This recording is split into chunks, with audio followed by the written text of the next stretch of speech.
একসময় তানজানিয়ার রাস্তায় এক নামেই মুখর ছিল চারিদিক, মামা সানিয়া।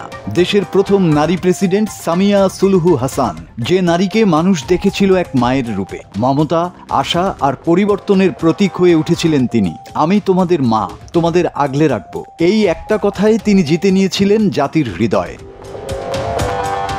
প্রথম কয়েক মাস সত্যি সত্যি বেশ ভালো কিছু চমকপ্রদ কাজ করে মানুষকে খুশি করে তিনি চমকে দিয়েছিলেন সবাইকে। দুর্নীতি দমন, মহিলাদের অধিকার রক্ষা, এমনকি করোনার সময় বিজ্ঞান ও বাস্তবতাকে গুরুত্ব দেওয়ার সাহসী পদক্ষেপ, সবকিছু মিলিয়ে তিনি যেন ছিলেন আফ্রিকার নতুন ভোরের প্রতীক। মানুষ বিশ্বাস করেছিল এই সেই মা যে জাতিকে রক্ষা করবে। কিন্তু সময় যত গেল, মা সামিয়া নামের আড়ালে দেখা দিল অন্য এক মুখ। প্রেসের স্বাধীনতা বন্ধ হতে লাগল, বিরোধীদের কণ্ঠ স্তব্ধ হয়ে গেল, আর বিক্ষোভ মানেই হয়ে উঠল মৃত্যু। বিরোধীদের গুম ও গ্রেপ্তার করা হলো, বিক্ষোভে নামলেই চলল গুলি।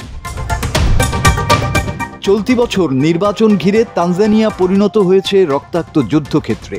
সরকার বিরোধী বিক্ষোভে শত শত মানুষ গুলিতে প্রাণ হারিয়েছে, কিছু নিহত হয়েছেন পুলিশের গুলিতে, কিছু মানুষ নিখোঁজ, আজও খুঁজে পাওয়া যায়নি। সরকার বলছে এটা গুজব, কিন্তু সোশ্যাল মিডিয়ার ছবিগুলো বলছে অন্য এক ভয়াবহ সত্যের গল্প।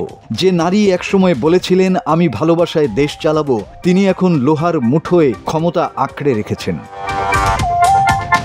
তানজানিয়ার দক্ষিণাঞ্চলে চলছে ভয়াবহ নিপীড়ন। গ্রামের পর গ্রাম জ্বলছে, নদীতে ভাসছে মৃতদেহ, আর রাজধানী দার এস সালামে সরকারের মুখপাত্ররা বলছে সবই মিথ্যা। মানবাধিকার সংস্থাগুলো বলছে এটা একেবারে নীরব গণহত্যা। কিন্তু আন্তর্জাতিক মিডিয়া চুপ, কারণ তানজানিয়া এখন আফ্রিকার প্রধান বিনিয়োগের স্বর্গ।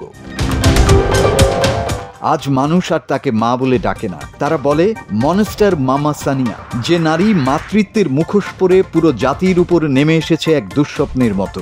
এক সময়ের মা ছিলেন যিনি, এখন ইতিহাসে নাম লিখেছেন একজন মনস্টার হিসেবে। মাসুদ হাসান, বাংলা টিভি।